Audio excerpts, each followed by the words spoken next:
Saya ini orang Irian asli. Kebetulan kena sampo dan sabun sehingga sedikit terang. Hari ini saya pakai pakaian seperti ini, orang kira saya bukan orang Irian. Seakan-akan saya dari Sudan atau dari Yaman. Padahal tidak, saya orang Irian asli. Tahun 78 saya hijrah dari kampung saya Fak-Fak ke Makassar. Waktu itu rambut saya kayak pohon beringin. Keribo. Sudah hitam keling, keribo pula. Tiba di pelabuhan Makassar, saya bertemu dengan saudara-saudari Bugis Makassar. Saya menyapa mereka dengan salam, Assalamualaikum warahmatullahi wabarakatuh. Tidak ada satupun yang mau membalas salam saya. Sebagian orang mengatakan, masa orang Islam rambutnya kayak begini? Bagi saya tidak apa-apa. Saya menuju ke tempat kos. Menjelang sholat subuh saya ke masjid. Ketika saya menuju masjid ketemu dengan ketua DKM. Ketua DKM melihat saya dan bertanya, kamu asal dari mana? Saya bilang saya dari Irian. Begitu saya jawab dari Irian, ketua DKM jalan mempercepat langkah meninggalkan saya. Duluan ke masjid. Saya jalan pelan-pelan ke masjid.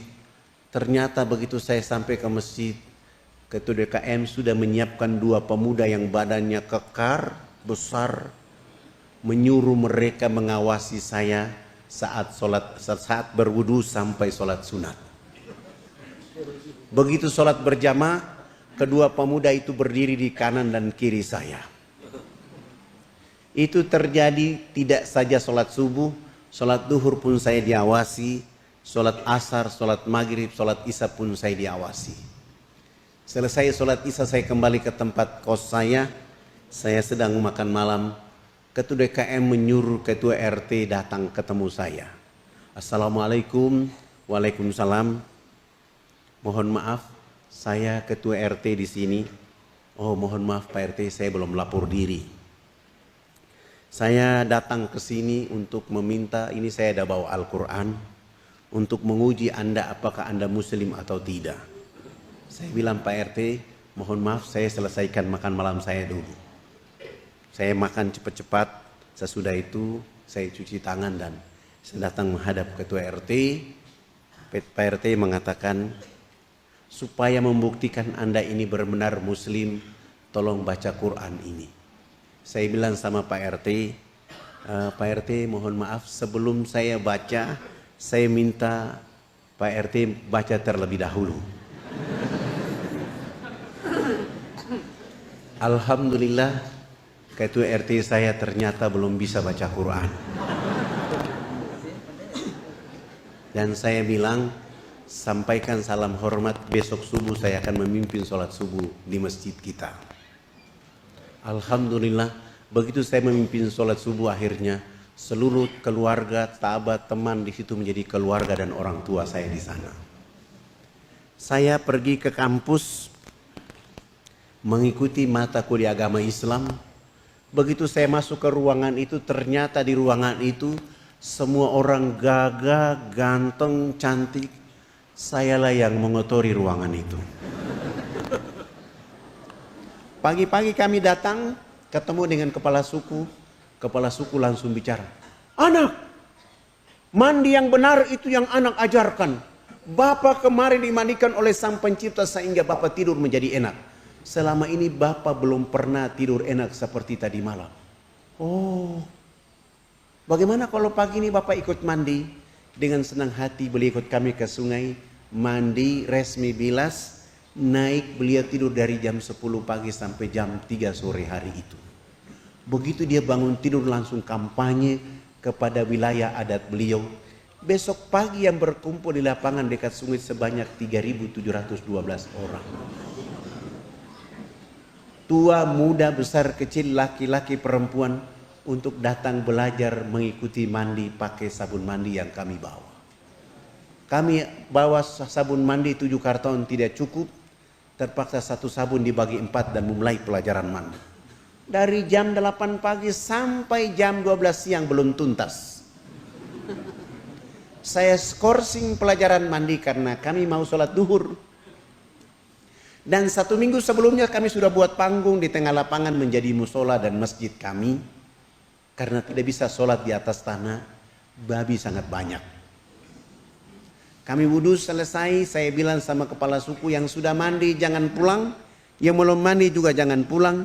Nanti selesai sholat duhur kami akan melanjutkan pelajaran itu. Kami 20 orang naik di atas panggung, yang sudah mandi maupun yang belum mandi mereka dulu di bawah panggung. Salah satu dai dia qomat dan saya takbir. Allahu Akbar. 19 dai pun ikut takbir Allahu Akbar. Begitu kami takbir yang sudah mandi maupun yang belum mandi yang dulu di bawah panggung semuanya serentak berdiri berputar keliling panggung solat dengan berlawanan arah jarum jam. Mereka tawaf seakan-akan kami itu Ka'bah. Apa yang mereka lakukan? Mereka berputar keliling panggung solat untuk memperhatikan gerakan-gerakan sholat duhur yang kami lakukan. Begitu saya salam ke kanan, saya udah itu salam ke kiri, kepala suku besar langsung loncatnya di atas panggung. Anak! Kenapa anak dengan teman-teman berdiri dan angkat tangan dan mulutnya bicara-bicara? Itu maksudnya apa? Saya bilang subhanallah baru mandi cerdas begini. Saya berusaha menjawab pertanyaan yang masuk di akal dan pikiran mereka. Bapak kepala suku, mama-mama dan masyarakat, kami ini 20 orang ini agama kami Islam. Dalam agama kami diperintahkan Tuhan Allah Sang Pencipta dalam 1 hari 5 kali kami menghadapnya. Tadi kami berdiri mengangkat tangan itu artinya kami menyerahkan sepenuhnya, kami punya jiwa, kami punya raga dan kami punya kehidupan ini kepada Tuhan Allah. Yang kami bicara-bicara itu adalah Allah Maha Besar, diri kami dan kehidupan ini kecil sehingga tangan kiri kami malu menutup dada kami. Tangan kanan kami pun malu menutup tangan kiri dan dada. Terserah Allah. Mau menghukum kami terserah, mau memberi kami hadiah terserah. Karena kami sudah menyerahkan sepenuhnya jiwa, raga dan kehidupan kami kepada Tuhan Allah. Begitu kepala suku mendengar penjelasan saya, beliau langsung mengatakan, oh ini agama yang benar. Menurut Bapak kami sudah Islam. Tapi kenapa sesudah itu anak dengan teman-teman bongko badan? Apa artinya bongko badan? Kenapa ruku? Saya jawab, kami bongkok badan itu supaya melihat di bumi ada tanah, ada pasir, ada batu, ada air, ada hewan, ada tumbuhan. Semuanya itu fasilitas dari Sang Pencipta kepada manusia, dinikmati, dipelihara, dilindungi karena masih ada manusia berikutnya. Oh, ini agama yang benar. Menurut Bapak kami sudah Islam. Tapi kenapa sesudah itu anak dengan teman-teman tunduk mencium papan? Apalagi artinya tunduk mencium papan? Kenapa sujud? Saya jawab, kami tunduk mencium papan pertanda kami menangis atas dosa kejahatan yang kami lakukan. Kenapa kami lakukan itu? Sebentar kami mati nanti, kami punya kulit, kami punya daging, kami punya darah, kami punya tulang. Akan dilebur kembali menjadi tanah. Sebelum dilebur menjadi tanah, kami menyatukan kepala, tangan, lutut dan kaki menangis minta ampun kepada Dia Allah yang Maha Tinggi. Tapi kenapa sesudah itu anak dengan teman-teman lihat ke sebelah kanan mulutnya bicara-bicara, lihat ke sebelah kiri masih bicara-bicara? Salam dia bilang bicara-bicara. Saya jawab, kalau tadi kami mengangkat tangan dalam menyerahkan sepenuhnya jiwa dan raga kami bongkok badan untuk melihat apa yang diberikan oleh Allah, sudah minta ampun. Selesai minta ampun kami lihat ke sebelah kanan, kalau di tempat ini belum ada orang yang tahu mandi. Tugas kami datang di sini mengajarkan orang bisa tahu mandi. Melihat ke sebelah kanan, kalau belum ada orang yang tahu berpakaian, tugas kami mencari pakaian untuk menutup tubuh badannya. Ada yang lapar, tugas kami mencari makan. Ada yang sakit, tugas kami mencari obat.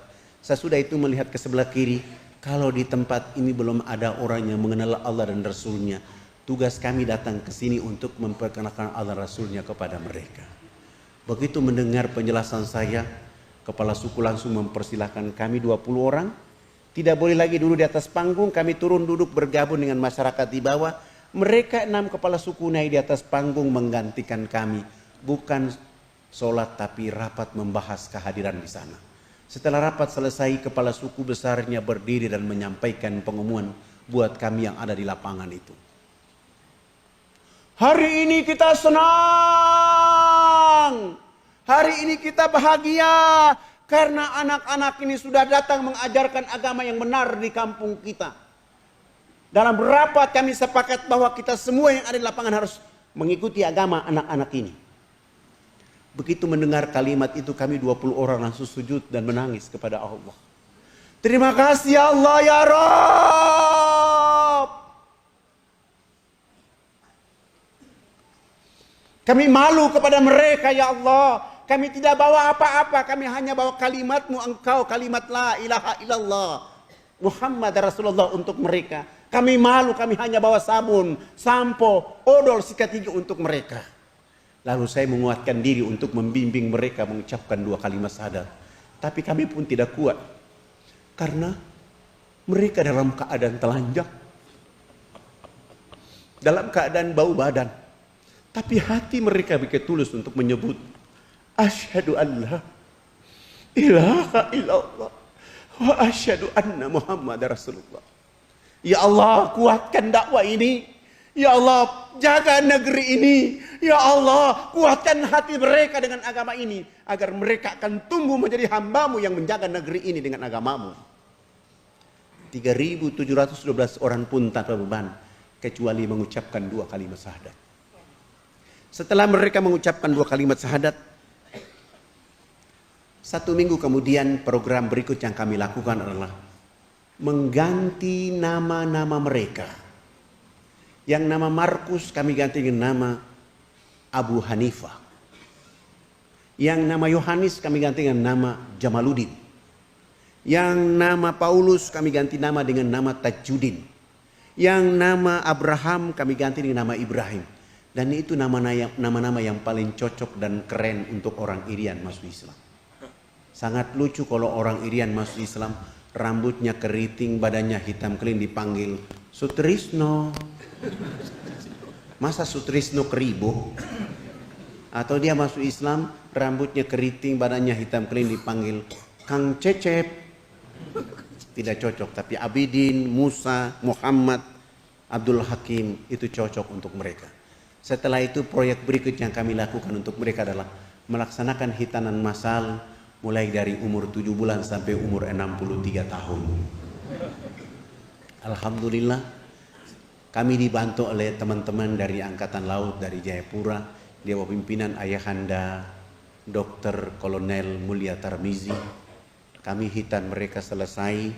Beliau melihat suasana itu dan menulis surat supaya saya membawa kepala-kepala suku menghadap Presiden Soeharto agar pembangunan dipercepat. Subhanallah. Kepala-kepala suku ini sudah pakai celana panjang, sudah pakai kemeja, bahkan sudah pakai jas. Tapi mereka belum bisa pakai sepatu. Karena ukuran kakinya rata-rata nomor 47. Jenis sepatu itu tidak ada di sana, terpaksa kami menggunakan sendal jepit. Kelebihan tumit kami bawa mereka Jayapura, Makassar, Makassar, Jakarta. Tiba di Jakarta kami nginap di Wisma Haji Jalan Jaksa, Jakarta Pusat. Pagi-pagi sholat subuh selesai, mandi, sarapan, dan kami ke istana membawa rekomendasi dari Ayahanda Dr. Kolonel Mulia Tarmizi. Begitu kami datang ternyata protokol sudah menunggu kami dan mengatakan acara tetap dilakukan hari ini, hanya tempat pertemuannya dipindahkan dari istana ke rumah di Cendana. Dan jadwalnya dilakukan jam 4 sore. Kami kembali ke Wisma Haji, sholat duhur selesai, makan siang istirahat, bangun sholat asar selesai dan kami menuju Cendana. Begitu kami datang, subhanallah, seorang kayak Soeharto di tengah-tengah kehidupan, kesibukan kenegaraannya, beliau berdiri menyambut kehadiran kepala-kepala suku, bersalaman, berpelukan, dibawa masuk di ruang tamu, dikasih makan, dikasih minum, dikasih oleh-oleh. Pak Harto pun menyediakan uang tiket buat kami untuk pulang. Sebelum beliau menyerahkan itu, beliau minta supaya kepala suku besarnya bicara konferensi pers. Lalu kepala suku besarnya bicara, Bapak tidak pantas jadi presiden. Presiden macam apa? Hanya bangun Makassar. Presiden macam apa? Hanya bangun Jakarta. Pemilu nanti saya akan bicara supaya Haji Muhammad Soeharto tidak boleh lagi jadi presiden. Kepala suku ini bicara pakai bahasa daerah, Pak Harto juga tidak tahu. Tapi subhanallah, seorang Soeharto berprasangka baik kepada tokoh masyarakat dan warga masyarakatnya. Beliau minta diterjemahkan. Tidak mungkinlah saya menerjemahkan seperti begitu. Itu tidak mungkin. Tapi saya berusaha mengambil hati dengan makna yang diinginkan oleh kepala suku, dan saya bilang, Bapak Presiden yang terhormat, hari ini kepala-kepala suku sungguh bahagia bisa bertemu dengan Bapak Presiden. Dan kepala suku besar tadi mengatakan Haji Muhammad Soeharto layak jadi Bapak Pembangunan Nasional. Dengan cara inilah Pak Harto langsung menelpon Menteri Agama, kepala-kepala suku diberangkatkan haji pada tahun itu juga. Dengan cara inilah Pak Harto menelpon Menteri Sosial, kami dibantu 917 unit rumah layak huni dengan program ABRI Masuk Desa. Dengan cara ini pun Pak Harto menyumbang 1000 karung pakaian serba baru. Pak Harto pun menyumbang 28 masjid, dan dakwah Jakarta ke kampung sana tidak menggunakan kapal laut tapi menggunakan pesawat Hercules. Alhamdulillah, karya dari seorang Soeharto. Hari ini kita lihat anak-anak muslim di sana sudah mulai bangkit. Ada yang jadi bupati, ada yang calon bupati, ada yang DPR. Mereka ingin naik. Dan yang tadi tidak ada Islam hari ini bangkit menjadi negeri yang menuju peradaban baru untuk Indonesia. Bapak Ibu yang dirahmati